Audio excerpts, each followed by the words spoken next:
warm welcome. Thanks so much for joining me. So today I'd like to discuss how to change your mood. So despite the title of this video and podcast, I actually want to talk about 3 ways to work with our moods, how to work with them in the short term, how to work with them in the midterm, and then how to work with them in the long term. Of course, a lot of this is going to come from my own experience of working with my moods, as well as some Buddhist wisdom sprinkled in, especially when we're talking about working with our moods and emotions in the mid to long term. So to start with the short term, this might seem obvious to some of you, though, this was not always obvious to me. So I thought to share it, which is move your body, right? So if we're having a tough day, if we're struggling, our energy's a bit down, or we're struggling with a certain kind of cloud or mood over us, move the body, especially more intense exercise. So for me personally, I don't know for you, I love walking, but walking doesn't often cut it when it comes to shifting my mood through exercise. I need to do something more vigorous, more intense. It usually doesn't have to be for a long period of time. It could be, just for 10 or 15 minutes. As long as it's vigorous, I'm, panting, I guess you could say, and sweating. I notice a big mood shift. And of course, this is just biological, physical. We're bringing more oxygen into the blood. The blood is able to move more through the body. And then, of course, our moods are going to shift because our emotions, our moods are related to the energy movement in our body from a traditional medicine perspective, like Tibetan medicine, Chinese medicine, and Ayurvedic medicine. And so, of course, when we shift the makeup of how the blood is moving, oxygen in our blood, that's also going to have a positive effect on our energy. And also in those medical traditions, we're moving the wind energy or prana around. And this can also help to shift the mood as our mind or our emotions ride around on the wind. So when we move this wind energy, when we move this energy of movement, which we call prana or in Tibetan lung, the moods can shift. This is why pranayama practices or breath-based meditation practices work really well for shifting moods because they move the wind energy, the prana or lung around, and therefore affect our moods. So that would be my recommendation in the short term.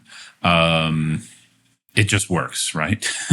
And I'm sure a lot of you have short-term strategies, maybe getting outside, getting into nature, being with your kids, I'm not sure. So throw those in the comments if you're watching on YouTube. I'd really appreciate that. If you have some other short-term strategies, really, there's probably many. In the midterm, because I'm a meditation teacher and more specifically, I teach around Buddhist meditation, I'm going to start to provide some things that work for me in working with my emotions here. And so in the midterm, and I don't really have a set amount of time I'm implying by that. Midterm can mean a year and or more, depending on the person, could be a couple of years. And really, this would be related to a meditation practice of working directly with our emotions. And specifically, I would recommend encountering a meditation practice that includes some kind of compassion and somatic work. So what I mean by that, compassion would be this element of actually not turning away from a bad mood, not trying to necessarily solve or get rid of it. Compassion would be an approach that we want to learn how to be with our experience more. We want to understand it and befriend it as opposed to just, solve it and get rid of it. So compassion requires often a deeper dive into being willing to feel and or be with a bad mood or a difficult emotion.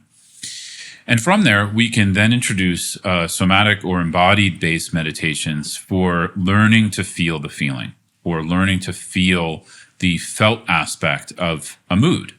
So in the case of sadness, as an example, often for me, sadness kind of comes up as a heaviness in the heart, right? So sadness is kind of related to that broken heart energy. It can be connected to that. And when we say, oh, I have a broken heart, what do we mean? We mean we feel heavy here. We feel low. Sometimes we feel hollow or a gap. So when we bring our attention with compassion, with a willingness to befriend these types of feelings, over time, we can start to shift how we relate to them.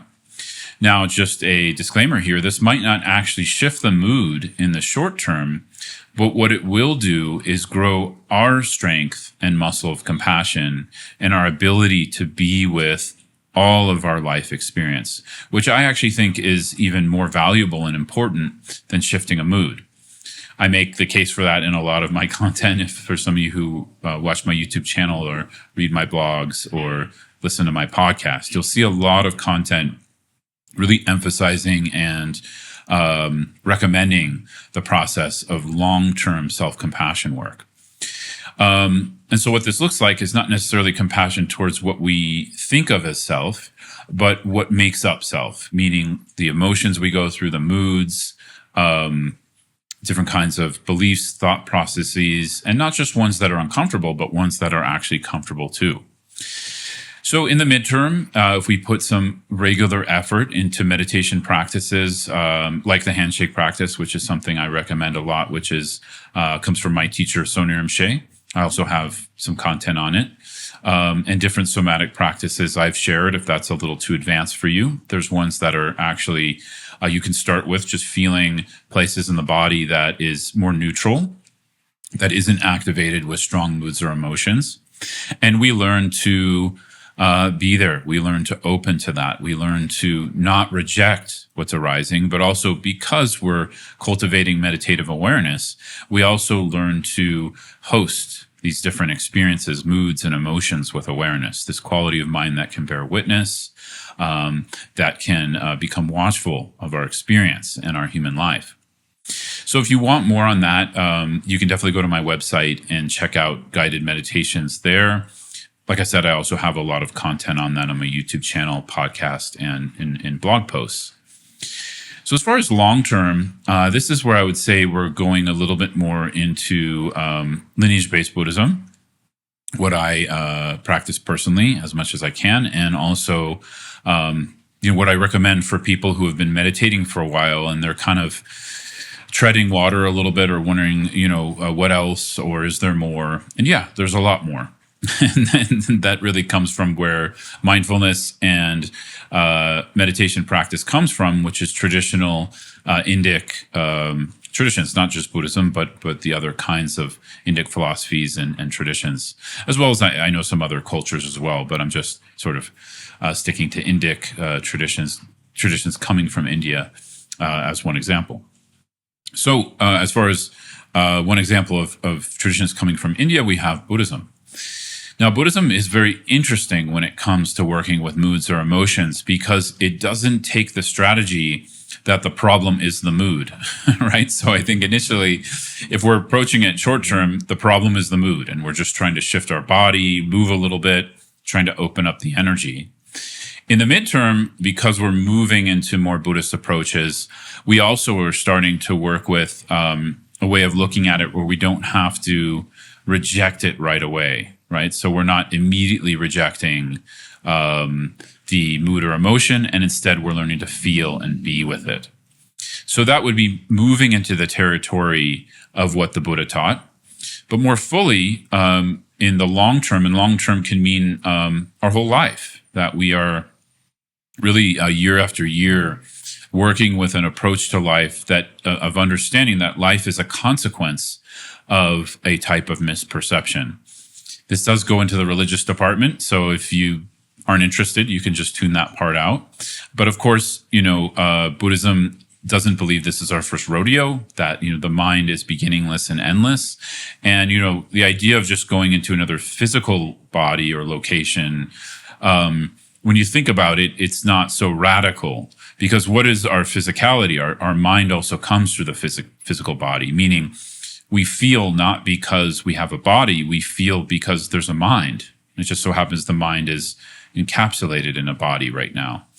So anyways, so we can sort of go into some of these discussions to understand that there is a strong possibility that we don't die, so to speak. The body will, the mind will move on. And so what we're trying to do is understand the mechanism of what happens when the mind is not relating to reality properly. And that's what Buddhism really focuses on when you really go into it, because that's what that territory is the actual remedy. We start to understand and then apply meditation towards a remedy of the whole entire idea of what existence looks like in the form of different bodies moving through time, which in the Buddhist tradition we would say is a form of suffering, right? Probably one of the deepest ones. And so obviously this is a big lift and this takes some time. We need to study some Buddhist philosophy. It's not something I recommend adopting as a belief right away. It's something we need to reflect on and think about. And then of course apply meditation to.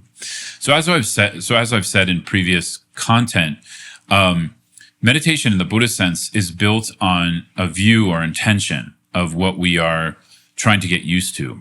It's built on a sense that we're not just meditating only to feel better, that we're actually meditating to understand, life and why things happen, the causes, and we're trying to remove those causes of deeper suffering, including what goes on beyond this life. So I'll leave that there because I know that's trickier territory for some of you, but, give it some thought. Don't throw it out right away. There's a lot of depth here when we go on a deeper dive over time into what the implications of what I'm saying are. So from that place, the more long-term way of working with moods and emotions is actually understanding them as an expression of a confused mind. And what do we mean, an expression of what do I mean by an expression of a confused mind?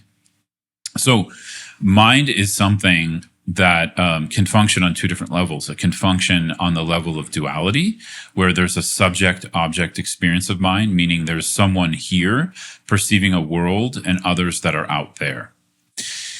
Or, on the other side, mind can experience itself as more unified and more in line with reality, which is experiencing life without that separation into self and other.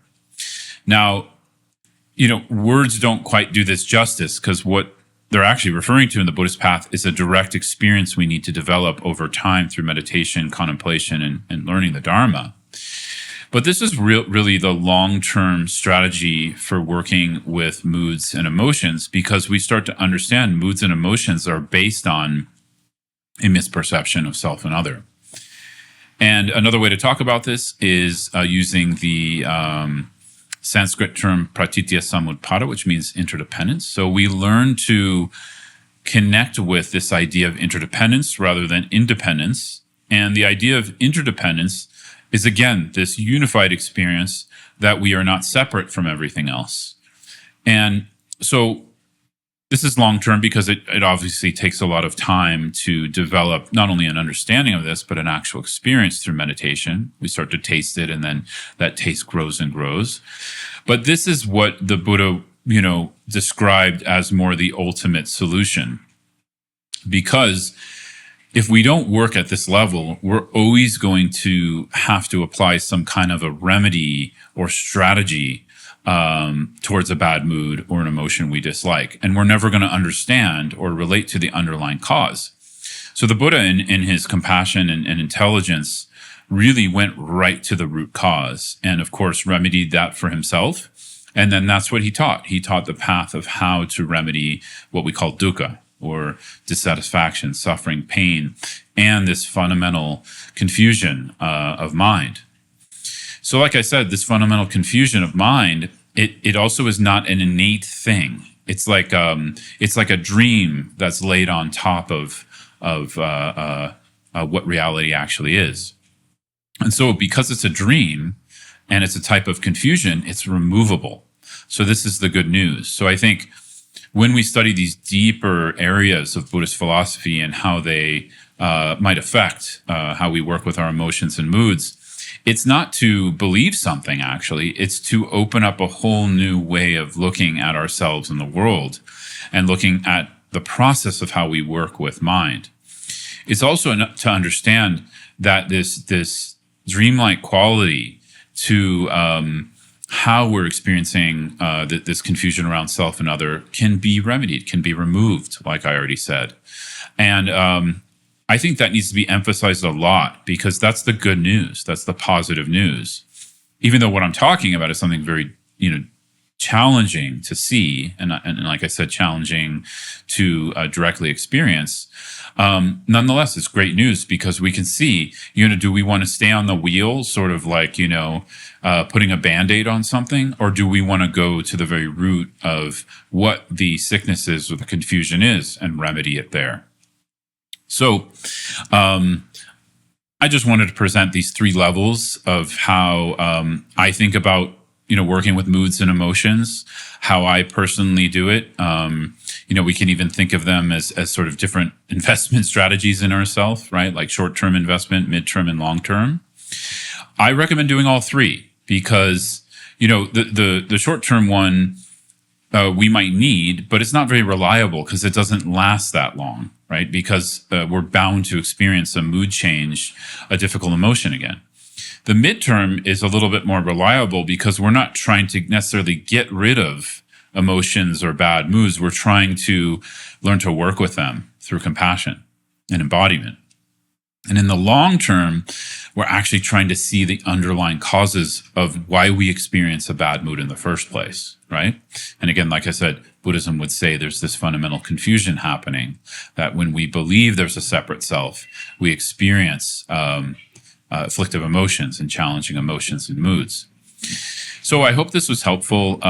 Obviously, for the more long-term strategy I'm mentioning here, this requires some learning and in-depth, an in-depth approach to a path. And you don't have to do this on your own. There's systems that are built for it. So I recommend, you go check that out. There's many different Buddhist lineages, wonderful teachers out there who not only have a lot of knowledge and experience, but actually have realized some of these things. So I recommend going to seek those kinds of teachers and communities out. And of course, feel free to reach out. I'm happy to recommend things.